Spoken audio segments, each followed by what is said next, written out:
Another daily vlog. Good morning mga mamshi ko. Ngayong araw nga pala ay Sabado dahil nga pala maglalaba ang babaeng yan.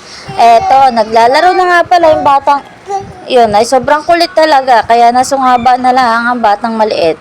At dahil nga pala umiyak siya, pinaliguan ko at ayun, nakatulog na.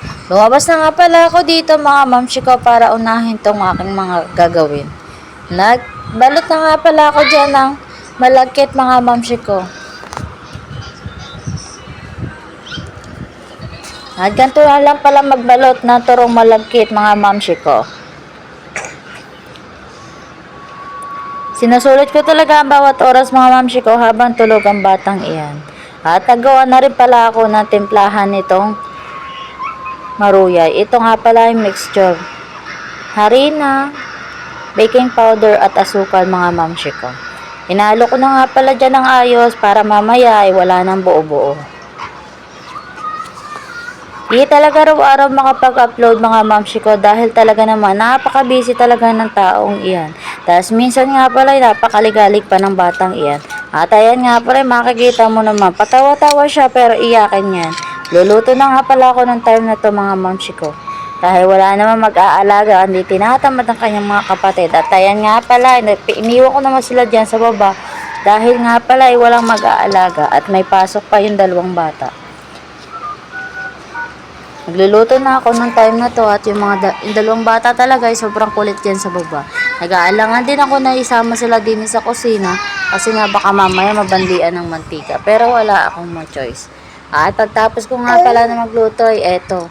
Naglikot na pala ang batang makulit na yan. Pinabayaan ko na nga pala maglaro muna siya din sa loob habang wala pang nagbabantay sa kanya. Ay wala ka naman talagang masasabi sa bata niya kundi sobrang likot talaga mga mamshi ko. Kahit anong sabi mo sa batang iyan, talaga namang gusto lagi gagapang. Sayang ang balat talaga ng batang iyan. Kaya nang ginawa talaga kundi gumala. At ng time na to nga pala lumabas na ako dito sa kusina para maghugas na ng mga hugasan. Dahil hindi pwedeng hindi uhugasan dahil wala na makikilos mga mamshi ko.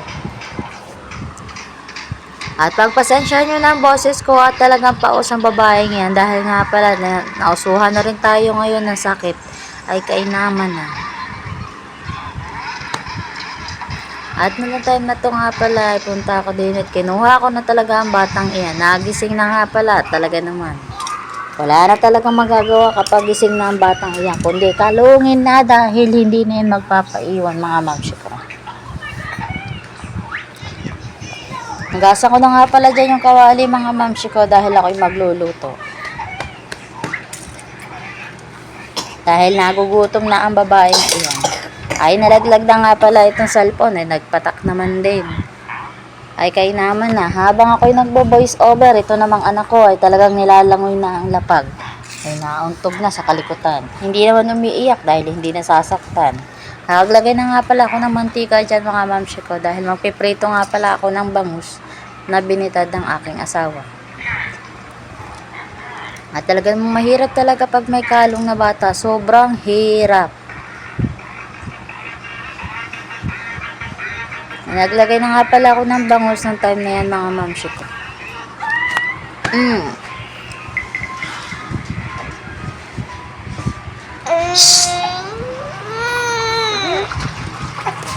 At ng time na to mga mamshi ko ay naglalaba nga ako at yung batang yan ay talagang pasilip-silip na at naiyak na talaga mga mamshi ko. Bumalik na nga pala ako din sa kusina at ito aking asawa nagbabalutan ng kanyang ititinda. Dahil wala naman tutulong sa kanya dahil ang batang iyan ay nag-iinarte. Tinignan ko na nga pala itong malagkit at paluto na talaga mga mamshi ko. At tumating nga pala yung parcel ko mga mamshi ko. Yan nga pala divider. At napakaganda talaga niya mga mamshi ko. Lagayan na nga pala na sibuyas, kamatis sa kusina. At yung dalawa nga pala ginawa kong divider sa kwarto. Lagayan na gamot ang aking anak. At saka mga pulbo, lotion niya at cream sa mukha. At saka mga vitamins niya. At ito naman nung kahaponan na ito na mga sampayin ko. Umaga ako naglaba pero hapon na ako natapos. At itong gabi nga pala, kita nyo naman, nakatayo na ang batang yan. Sobrang likot natin.